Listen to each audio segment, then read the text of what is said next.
Hello बच्चों, स्वागत है आप सभी का इस नई क्लास में। जैसा कि आप सभी जानते हैं, हम लोग यूक्लिड विभाजन प्रमेयिका का अध्ययन किए थे।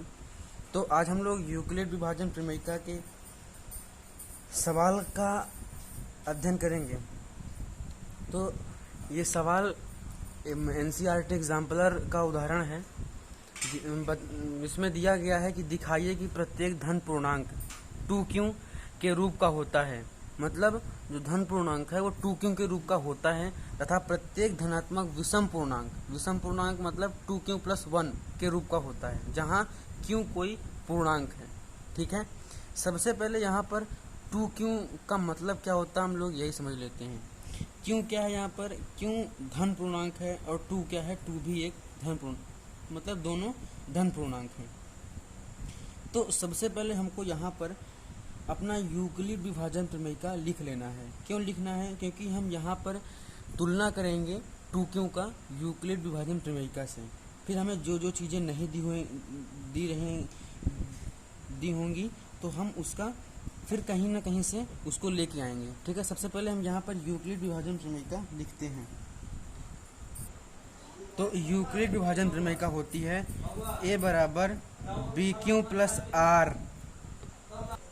तो सबसे पहले यूक्लिड विभाजन प्रमेयिका a बराबर BQ + R यहाँ पर लिखा गया। तो हमको यहाँ पर क्या है, विषम पूर्णांक के रूप का होता है, हमें यहाँ पर दिखाना है, तथा प्रत्येक धनात्मक पूर्णांक 2q + 1 के रूप का होता है। ठीक है, यहाँ पर हम 2q का a बराबर BQ + R से तुलना करेंगे। तो यहाँ पर लिखेंगे धन पूर्णांक 2q का a बराबर BQ + R से तुलना करने पर। तो जैसे हम इसका a बराबर BQ + R का 2q से तुलना करते हैं, तो यहाँ पर हम देखते हैं कि a का मान कितना है, 0 है, r का मान कितना है, 0 है। लेकिन यहाँ पर b का मान कितना है, अगर हम देखेंगे तो q 2 है। 2 कैसे है? क्योंकि यहाँ पर भी BQ है, यहाँ पर 2q है, तो q से q कट जाएगा। देखिए BQ = 2q, तो ये q से ये काटना नहीं है, हमें पेपर में ऐसे नहीं करना कि q से q काट देना है। यहाँ पर हमें b का मान डायरेक्टली 2 लिख देना है। ठीक है, b का मान तो हमें 2 मिल गया, एक चीज़ तो 2 मिल गया, लेकिन यहाँ r कहाँ से आएगा और a कहाँ से आएगा, q कहाँ से आएगा, q तो ठीक है, q कट गया, a कहाँ से आएगा, हमें इस पर फोकस करना है। अब इस b का मान यूक्लिड विभाजन प्रमेयिका में रख देंगे। a बराबर 2q + R। ठीक है, अब हम लोग यूक्लिड विभाजन प्रमेयिका में एक चीज़ तो पढ़े ही थे। वो चीज़ क्या थी? 0 > (= R, R > B। ये चीज़ तो हमने पढ़ा था यूक्लिड विभाजन प्रमेयिका में। ठीक है, लेकिन यहाँ पर हमें b मिल गया है, तो अगर हम b का मान यहाँ पर रख देंगे तो हमें r का मान जो है ये छोटा चाहिए 2 से। ठीक है, यहाँ पर हम लोग रख के देखते हैं।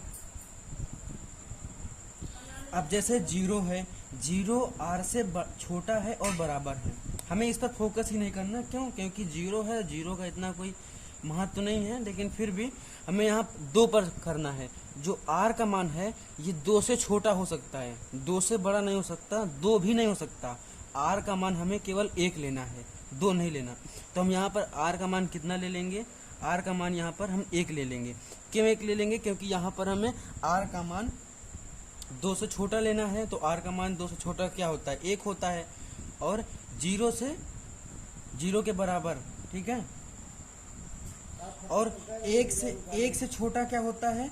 हमें 0 ले लेना है। बराबर है, बराबर ठीक है, बराबर भी ले सकते हैं। तो हमें 2 संख्या मिल गई, 1 और 2। किससे छोटी? 2 से छोटी। अब हम ये कह सकते हैं कि 3 क्यों नहीं लिए? क्योंकि यहाँ पर डायरेक्ट दिया हुआ है कि r का मान हम 2 से बड़ा ले ही नहीं सकते। जैसे 3 था, अगर यहाँ पर हम 3 लिख देते हैं तब 2 लिख सकते हैं। क्यों 2 लिख सकते हैं? क्योंकि यहाँ पर हम 3 से छोटा लेंगे तो फिर 1 2 3 आ जाएगा। अब अगर हम r का मान 1 और 0 रख देंगे यहाँ पर, तो हमें यहाँ 2q + 1 के रूप में हो जाएगा। ठीक है, जैसे हम r का मान यहाँ पर 1 रखेंगे तो यहाँ पर कितना आ जाएगा? 2q + 1, जो कि यहाँ पर ये विषम पूर्णांक आ चुका है। हमें यही दर्शाना था ना, 2q + 1। अगर हम r का मान अब 0 रख देते हैं यहाँ पर, a बराबर 2q प्लस आर, यहाँ पर आर है ना, ध्यान से देखिएगा, यहाँ पर आर है, अगर आर का मान यहाँ पर हम 0 रखेंगे तो ए बराबर 2q यही आ जाएगा। एक चीज ये आ गया और एक चीज ये आ गया, ठीक है। देखिए अब हम लोग अगर ध्यान से देखेंगे तो यहाँ क्वेश्चन को लिखने में थोड़ा गड़बड़ी थी, यहाँ पर सम पूर्णांक होगा। तो अगर हम ध्यान से अगर देखें तो a बराबर 2q, जो 2 है, अब q का मान 1 भी हो सकता है, q का मान 2 भी हो सकता है, q का मान 3 भी हो सकता है। अगर हम q का मान यहाँ पर 1 रख देंगे तो दो का पहाड़ा अगर 1 में पढ़ेंगे तो 2 एक अन्नम 2, जो कि 2 क्या है, एक सम पूर्णांक है, ठीक है। ये 2q भी मिल गया हमको। अब यहाँ पर क्या है, a बराबर 2q प्लस 1, यहाँ पर भी a बराबर 2q प्लस 1 मिल चुका है। तो आशा करते हैं कि आपको ये क्वेश्चन समझ में आया होगा।